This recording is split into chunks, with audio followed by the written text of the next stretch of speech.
Intruders! Do you think we'll have to fight them? Get your pocky stick. We'll cook the big fat one.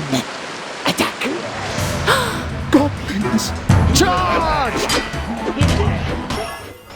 Trine 2, like many recent indie platformers, has a strong focus on physics-based gameplay. It's designed around the use of loose objects in the game's environment and your navigation with and around them to surpass all kinds of challenges, involving both puzzles and enemies. But unlike with most other indie physics platformers out there, Trine 2's main goal here isn't to construct a game around a unique use of fancy computer physics simulations.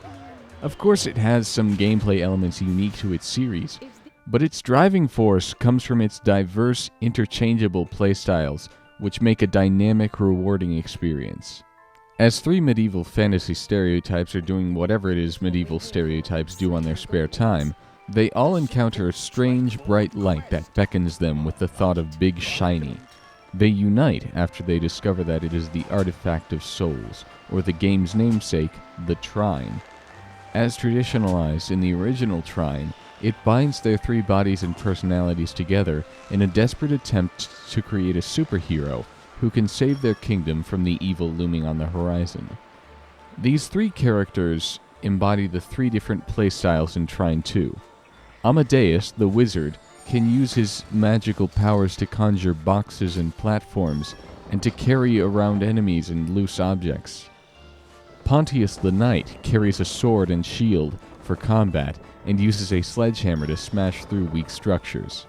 Zoya the thief wields a bow and uses her grappling hook to swing on wooden structures. Because they now occupy one body, you can only play as one of them at a time, which allows the game to challenge you in numerous ways, but also allows you to solve these challenges creatively. One of the greatest strengths of having three different playstyles is the variety of puzzles such a design decision allows for. In Trine 2, there is no standard challenge, but rather a host of remarkably diverse predicaments. They range from miniature character-specific puzzles that lead to secret areas, to large, complex problems that require the abilities of each character. One of the simpler puzzles, for example, has you up against infinitely respawning enemies that come from two cauldrons that ooze some sort of magic potion. After you figure out that you can stop the potions from boiling and producing monsters by directing flames away from them, you take on the form of the wizard. As the wizard, you use your magic to rearrange the plumbing beneath the two cauldrons and stop the fire from spouting toward them. Afterward, you can open a large gate by pulling a lever that was previously inaccessible because of the enemies. In contrast to little challenges like these are the much more ambitious ones that require a whole lot of contemplation, and even allow for a bunch of creative solutions. For instance, one puzzle has a large door that will only open if three buttons, two on the floor and one on a wall, stay down all at once. One solution would be to use the wizard to conjure a box to place on one of the buttons, let a turret on the ceiling take care of the other floor button, and use the thief to shoot the button on the wall with one of her arrows. Another would be to drive a nearby elevated trolley with your wizard powers, use the warrior's shield to deflect dangerously close fireballs flung toward you by the turrets, and conjure a box to keep pressure on the wall button, then stand on a floor button and let the same ceiling turret do its job on the third button. It's this sort of multifunctional puzzle design that makes the puzzle side of Trine 2 so great, since regardless of how you end up solving things, you always end up solving them in your own little way, handled with care and at least an iota of creativity. And the manner in which you build up your abilities to deal with certain situations is just as satisfying. Trine 2 doesn't just place you in three pairs of shoes that stay the same throughout the entire game. Instead, it gives you a character progression system that grants you new abilities as a reward for finding glowing blue orbs and potions. While the system seems pretty bog standard at first, both the effort you make and the rewards you receive are something magical. While there are a few experience potions lying casually out in the open, others are hidden or out of reach. Each cache of experience constitutes a sort of mini-puzzle, that requires you to use one of your character's skills to unearth it. As the wizard, you control large contraptions with weights and ramps to direct water to make large climbable plants grow. As the thief, you use your grappling hook at strategic positions to reach great heights. You swing or throw your weapons to smash through weak structures and find hidden stashes. And all of these quite simple situations are paced and varied perfectly, and just challenging enough that they never become less than interesting. As you gain experience through completing these mostly optional tasks, you earn points that you can spend in an upgrade menu to give each character new abilities. This sort of system is normally in games geared more toward action, but it's incorporated here magnificently. While your adventure has quite a bit of action certainly, and there are some unlockable abilities that deal with how each character handles combat, many abilities also open new opportunities for solving puzzles, such as exploding arrows for the thief, which can detonate those pesky weak structures that the knight's warhammer just can't reach. Puzzles are only half of your journey though, as an evil threatening your kingdom wouldn't be all that threatening without monsters. And like the puzzles, the combat is just as versatile and dynamic. Problems never really stray much from the norm of a squad of goblins or spiders appearing and attacking you, but there's plenty of variety that comes from how you choose to go up against these guys. The three varied playstyles all have their own functions in combat, with each often being extremely applicable to every situation.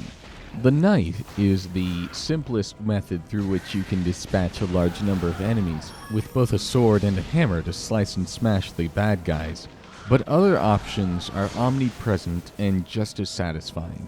With him, you can run into the heat of battle and smash the opposition, but with the thief, you can navigate your environment vertically and use your skills as an archer to take out threats from afar. With the wizard, you can find a hard point that will keep you safe as you drop large objects on your unsuspecting victims, or levitate them into environmental hazards like noxious gases and spiky plants. If this whole campaign is good fun, which it is, then the cooperative play is genius. What you get with co-op is the same exact group of levels as, but a completely different experience from the single player. Not only does the inclusion of co-op make the game better in general, but the creativity and survival of 2 or 3 different people each playing different roles distinguish it as one of the most substantial co-op experiences of all time. The single player is already very versatile, with all kinds of solutions lying around just waiting for you to pick up on them and feel like the smartest person in the world. This sort of puzzle design lends itself to 2 or 3 heads together just as nicely as it does to one. Traveling through the levels as a wizard with your knight and thief friends by your side opens up an entirely new world of possibilities. Brainstorming together, you'll figure out ways to make progress and reach hidden areas that you didn't even realize existed by yourself. Playing with a friend or two also means that you need to make room for not just yourself, but all present company.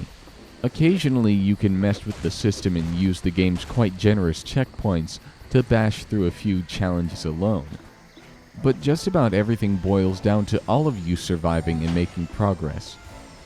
If there's a large gate that will only stay open for a short period of time after you let go of it, you need to find a way that will allow everyone to pass under it before it shuts so that nobody is left behind. This sort of situation encourages more collaborative effort than any multiplayer game in recent memory, and it makes Trine 2's co-op feature an absolute pleasure. Everything that backs up the meat and bones of the game is just as fantastic too. Frozen Byte have always transcended the prejudicial rule that indie games have poor tech behind them, but the world of Trine 2 is doubtlessly their masterpiece. Not only does the engine have features that can rival some of the most technologically advanced AAA titles out there, but the art direction is stunning. The environments you pass through are radiant with mysticism, glowing beautifully with magical, colorful light, and moving fluidly with smooth animation and an impeccably applied physics engine.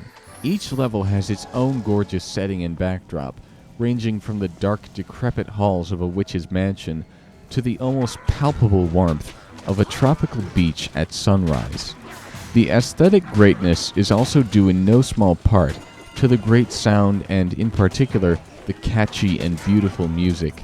At first, I had found that a few songs repeat a little too often during the beginning few levels. But just as the environment began to change rapidly, the score that backed it grew on me and showed new pieces of itself. What this all